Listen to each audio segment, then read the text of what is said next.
ዶናልድ ትራምፕ ሌላ ቅሌት አጋጥሟቸዋል። ያው ሰሞኑን እንደሰማችሁት የዶናልድ ትራምፕ የሾሟቸው የቅርብ ሹመኞቻቸው ምክትል ፕሬዚዳንቱ ጄዲ ቫንስ፣ ሴክሬታሪ ኦፍ ዲፌንሱ ፒት ሄግሴት፣ ናሽናል ኢንቴሊጀንሷ ተልሲ ጋልበርት፣ የውጭ ጉዳይ ሚኒስትሩ ማርኮ ሩቢዮ እንዲሁም ናሽናል አድቫይዘሩ ማርክ ዋልትስ እንዲሁም ቺፍ ኦፍ ስታፏ ሱዚ አጠቃላይ ወደ 78 የሚሆኑ ቶፕ ኦፊሻልስ ግሩፕ ፈጥረው ልክ እኛ ቴሌግራም ላይ ኦር ዋትስአፕ ላይ ግሩፕ ፈጥረን ቻት እንደምናደርገው እነሱ ደግሞ ሲግናል የሚባል ልክ እንደነ ቴሌግራም ሶሻል ሚዲያ ፕላትፎርም አለ። እዛ ላይ ፖስት ያደረጉ እርስ በርስ ቻት ሲደራረጉ ነበረ፣ ያው ግሩፕ ፈጥረው እና እንደ አጋጣሚ ይሄ ማት ዋልዝ የሚባል ሰው ናሽናል ሴኩሪቲ አድቫይዘር ነው። ምን ያደርጋል? አድ ያደርጋል። አድ ሲያደርግ ማንን ነው አድ ያደረገው? ተሳስቶ ነው፣ ማንም አላየውም። አትላንቲክ የሚባል የጋዜጣ ድርጅት አለ አሜሪካ ውስጥ። የሱ ሲኒየር ጋዜጠኛን አድ ያደርገዋል። ሶ አድ ሲደረግ መጀመሪያ ጋዜጠኛው ምንም አላለም፣ እስከ መጨረሻውም አክቹሊ ምንም አላለም። ግን አድ ሲደረግ እውነት አልመሰለውም። መቼም እየቀለዱ ነው። በሌላ ሰው ስም አስመስለው ጄዲ ቫንስ እና ፒት ሄግሴት ምናምን እንግዲህ አሜሪካ ላይ ቶፕ ፓወርፉል የሚባሉ ሰዎች ናቸው። አሜሪካ ላይ ሆኖ ኦብቪየስሊ ዓለም ላይም ፓወርፉል የሚባሉ ሰዎች ናቸው። በዚህ ታይም ሰው እየቀለዱ ነው ብሎ ነው ያሰበው። ነገር ግን የሚያወሩት ነገር ግሩፑ ላይ ቻት ሲደራረጉ የተለያዩ ነገሮችን ሲያወሩ ዝም ብሎ እሱ ይከታተላልና የተለያዩ ነገሮችን ነው የሚያወሩት። ከዚህ መሀልም ያው እንግዲህ በቅርብ ሳምንታት በኢራን እየተደገፈ የመን ውስጥ የሚገኝ የሁቲ አንድ አርም አለ። ይህም አሸባሪ ተብሎ በመገለጽ ይችላል። የአሸባሪ በቀይ ባህር በኩል በሬድ ሲ በኩል የሚያልፉ መርከቦችን እያጠቃ ይገኛል። በሬድ ሲ በኩል የሚያልፉ ብዙ መርከቦች ደግሞ ያው የንግድ መርከቦች ናቸው እንደምናውቃቸው።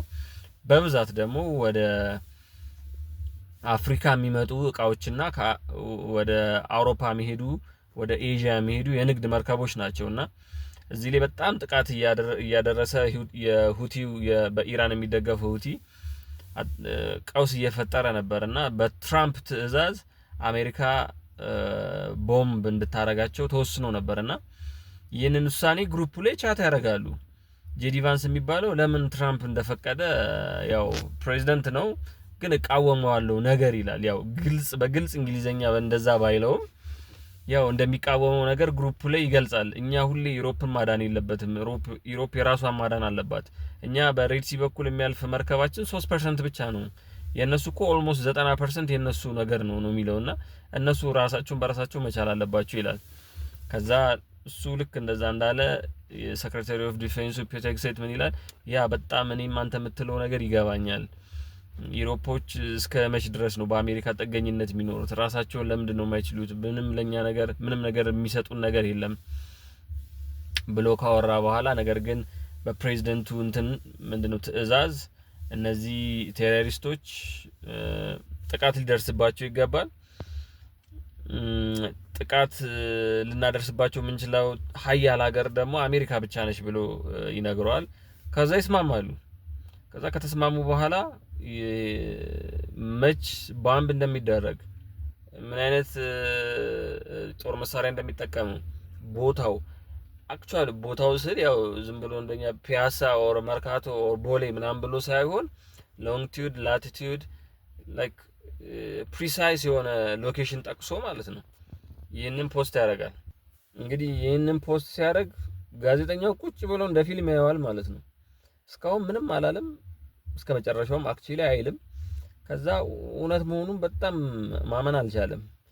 ከዛ ያው እንደተባለው የመን ላይ የሚገኙ ሁቲዎችን አሜሪካ በጦር ጄቶቿ ምናምን ቦምብ ታረጋቸዋለች።